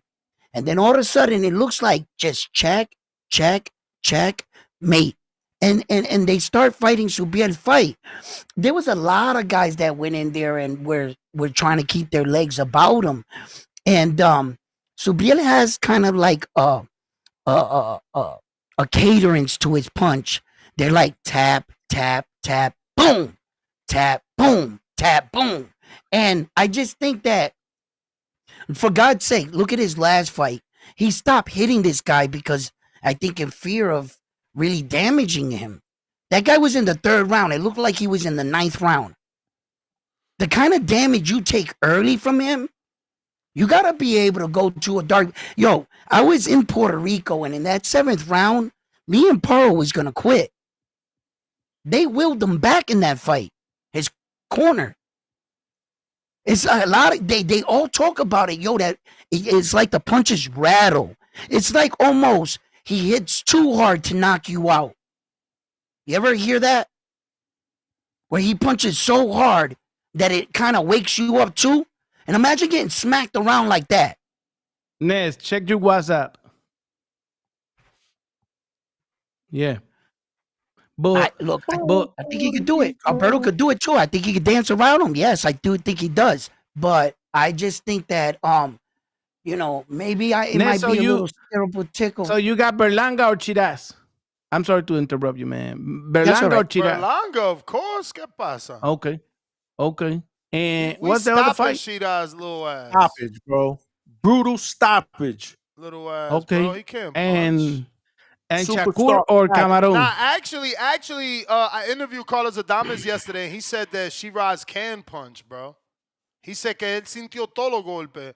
He definitely said that, I forgot the name. He said somebody else punches harder than Shiraz, but he said you could feel Shiraz's punches, and, Shiraz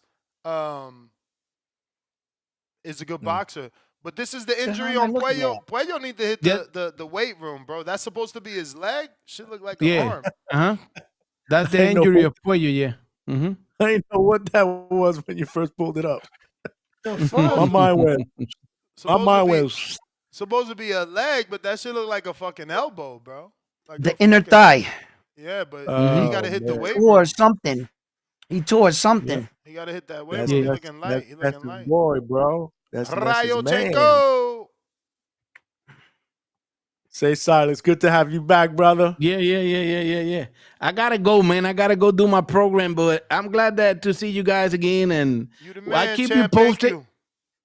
Just don't forget, Johnny. Don't let him forget. The next time you bring Brad Goodman, ask him about do you think Keishon want to fight Andy Cruz right now? Are you gonna believe the answer?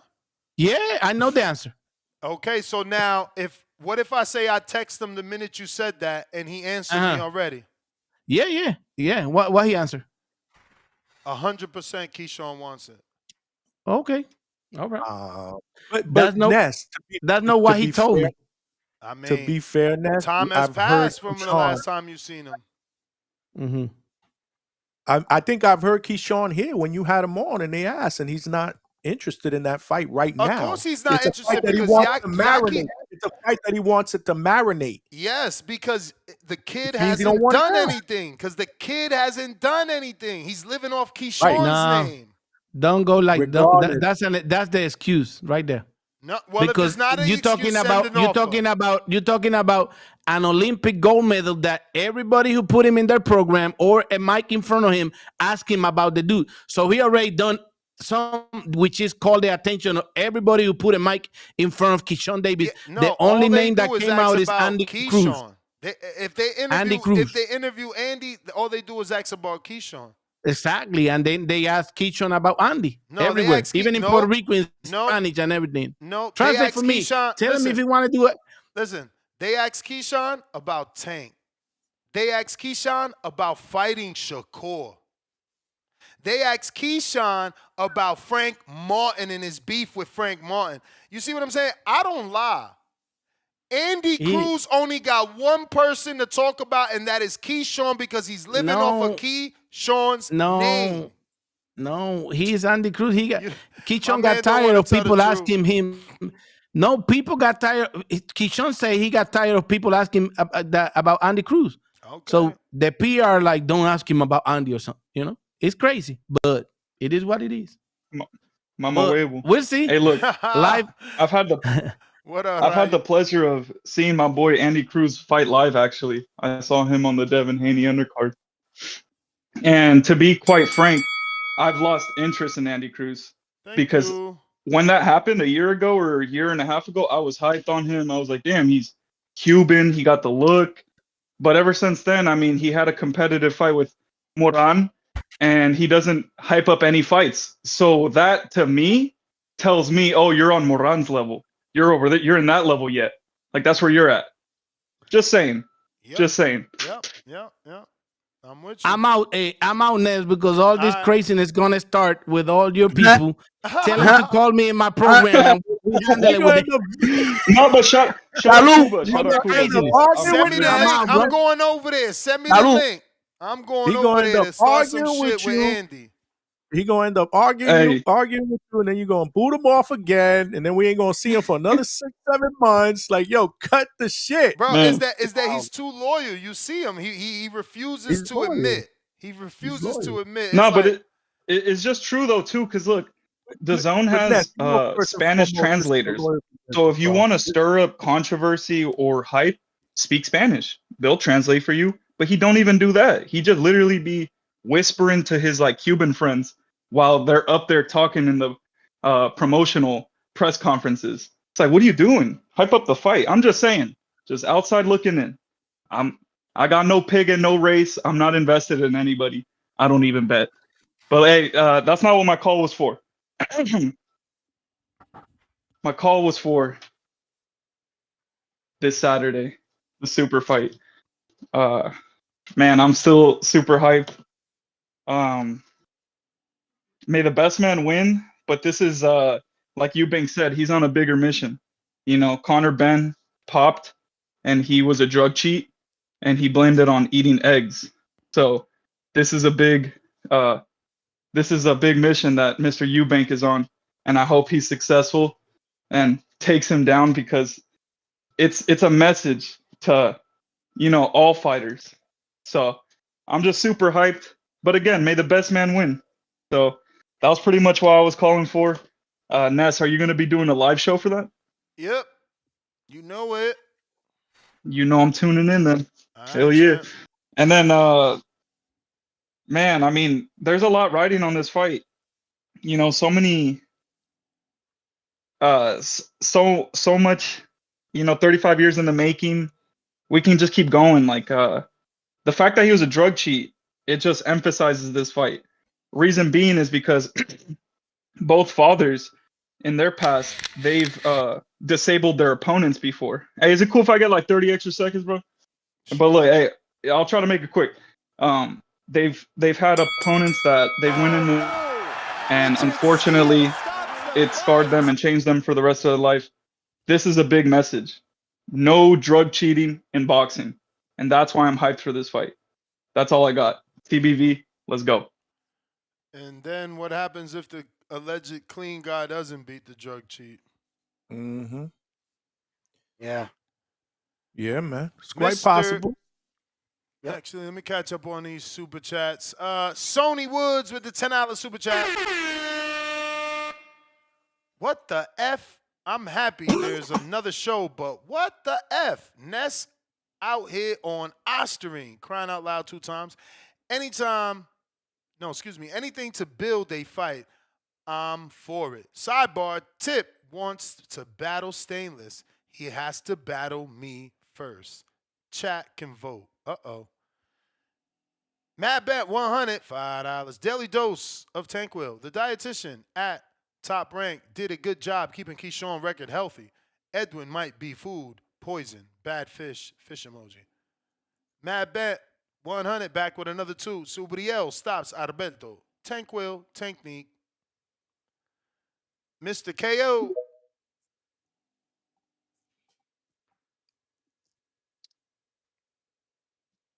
What up? What up? What up? Hey, how doing here? We good. Yeah. Hey, Nash. I was hearing Caesar say that, and let me tell you, bro, he's right when he's calling you out on your double standard on Edwin. And let me explain why. Because he said that Keisha should win over Edwin, let's say an easy way, because he was out, he's been on a long layoff and all that. So if he should win in an easy way, or run over Edwin, if the fight got a distance, then Keishawn's not as good as you said, because if he's fighting against a guy that is out of touch, because of the long layup, the injuries and all that, then the fight goes competitive to the distance. Then Keyshawn is not that good, like you say. No, So that that's makes not it. how it works.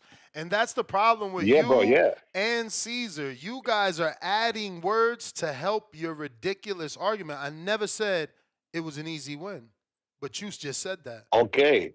But you implied it. You implied it because you No, I say don't have to that. Yes, imply. sure. I Yeah, don't yeah. have to imply Yes, when you I'm did. telling you my words. I told you Okay, how okay. the fight was gonna But go. let me explain, because your logic, even though you didn't say it in words, you didn't say explicitly, but your logic tells that, because if you No, my say that logic doesn't it's tell that. Edwin, I said Keyshawn should get a late stoppage or win. You want to change it to help you with your bad okay, argument. okay, but you get the reasons why, and the reasons why you say it is because Edwin is being Yes, on a and long that's layup why he should and get he's a out of late touch. stoppage. So, in that case, Keishan is fighting with a bit advantage over Edwin. And if despite that disadvantage, the fight goes competitive way to the distance, then it doesn't look good for My Kishan. brother, That's that logic. De Los Santos' last fight went the distance. Did that look good? Come on, man. You guys are like preschoolers. Did But it look but good? it was Did it look good? no, but it Okay then. wasn't Okay good then. for any Okay. of the fighters, because Sakur didn't look good either. It So certainly looked good for Shakur, who went on to get a $5 million paycheck, and De Los Santos is getting paid almost $400. So cut the shit. okay, but that's another thing. Doesn't have to do anything with the No, preference it they has did. So everything to I do. It believe. has everything to do because I interviewed De Los Santos after, and he said that fight went like that because he knew Shakur wanted him to take a chance, and he wasn't going to take a chance, so the Shakur should counter him. Instead of taking a chance to be a fucking champion, instead of taking a chance to win the belt so you could be in Shakur's shoes. My brother, it's impossible to engage with a guy that just refused to fight you. Shakur was running all the day. I seen Valdez punch him more than De Los Santos, but I bet you'll tell me De Los Santos will knock Valdez out. Shakur didn't run against Edwin like he did with Valdez. I seen Nakatilio punch him more than De Los Santos. Shakur ran in that fight. Now what? But Shakur wasn't as scared as he was when he fought Edwin. When I say he ran in that fight, now you're gonna say he wasn't as scared. So if I find you a fighter that he was scared to fight, what you gonna change it to then? Okay, other thing is about Surreal and Puello. Well, that was the bell, amiguito. That was the bell. Y ya hay que ir para otra llamadita. Okay, thank you, brother. You the man. Yeah. Yo, I'm gonna be hooking up a cornflake in a little bit, Ness. Okay, you got him on the show? Yeah, I'm gonna get him on. We're gonna talk about today. I'm gonna tell him you're gonna hit him up. I'm about to sandbag you, like, yo, Thomas, jump on right now. Yo. Yeah. He's driving right now. He's driving. Keyshawn is scared to fight. And I'm just keep, Ness, I always tell you, I read battles. The motherfucker that's fighting the tough fights is the one scared. The dude getting fucking a 40% knockout ratio. I like Keyshawn. Don't make me tear his resume apart. I don't want to do that to him. I want to give him credit for the guys he just beat, even though he should have beat those guys. I'm not gonna do that. Don't make me do it. Do whatever I don't want to do that. Man. Yeah, but what I was saying is, everybody, I told you that whenever you call somebody out, if you calling somebody out, you better goddamn be ready to fight whoever when they call you out. David Benavidez has to set the standards now. You call me out, I'm on your ass. I don't give a fuck where you at in the damn ranking. I don't care. You call me out, I'm on your motherfucking ass. Tell Eddie put and that that's money what, up. Y'all believe in no, Andy more than Matchroom. Tell Y'all believe in Eddie more than Matchroom. Tell Keyshawn to get on his ass. That's all he got to do. Tell him that he want me to be his daddy. He want to say he's my daddy. He want to say he's my daddy. I'm ready to goddamn get in your ass then. You want to say you my daddy? I'm ready to stand up to daddy. Andy fighting a 30-year-old prospect next, and nobody gonna say nothing. But when Tank do it, we laugh at Tank. I'm not an Andy Cruz fan. I want to see the fight. You called in to talk about Andy. You called in to talk about Andy. That ain't even a topic. What's the topic? What's the topic?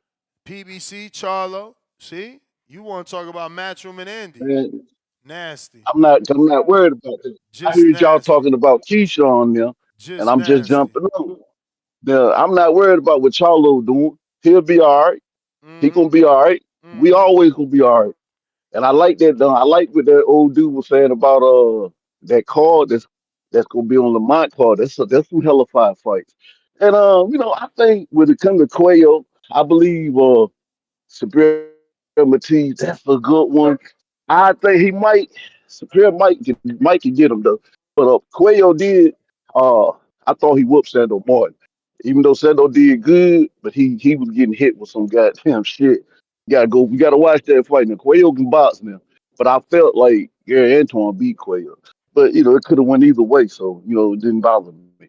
But tell your boy Keyshawn, if you gonna be out here wanting respect from the motherfuckers who really watch this shit, you cannot be calling people names and then when somebody call your name, you tucking your tail and making excuses. I don't want to hear that shit. You got to fight these motherfuckers. If this man, only person calling you out is him, you got to go get him. David Benavidez had to set the standard. If these guys don't do it, I don't want to see you guys no more. Tank don't call nobody out, so that's why you got to let him do what he do. He ain't calling these guys out. But these guys that's calling somebody out, I don't give a fuck who it is that call you out. You got to fight that man. And you can't make me. I think you clout chasing and all that other shit when you doing what you're doing. And as far as that shit you were talking about earlier today with Brian Norman, I guess he marinating the fight up. He ain't got to fight Boots. He just gonna let it marinate. Y'all get tired of motherfuckers marinating fights, but then y'all let a motherfucker marinate a fight right in front of your eyes. Just open your eyes if you really want the real fights. Stop letting these dudes clout chase and do all that shit they doing today. Stop letting them get away with it. Keyshawn gotta stop that shit. He's scared of that man. I want that fight more than any fight. And y'all, let's make that fight. I'm out. I champ. Champ. Oh no! Richard Steele stops the fight! Xavier DLC $2. Will Matias get past the reach, jab, and footwork? That is yet to be seen. Yet to be seen. Last call for colas. We got St. Louis Red, $5. Andy Cruz equals Savannah Marshall until he proves something. Exactly. And that's the same thing UK fans was doing to Clarissa, talking all this shit about Savannah and how Savannah beat her and got her dumb ass kicked in the fucking pros. No disrespect to Savannah, I love you, girl. But she put hands on you. Al in the Bay, what do you say? Say. Al in the Bay, debate. Hey, Gary, you know what it is. Pittsburgh Bay Area on the map. Yeah, man. Jermall Charlo, he kind of sounded like he was drunk again. Like if you watch his old stuff, he don't slur his words like he was doing that. You feel me? That's why people think he's drunk. But I don't think he's that drunk though. But yeah, man, I think that's gonna be a good fight, man. He's talking a whole lot of junk. I hope he can bag it up and get the stoppage. I'm not. He's been out the ring for so long.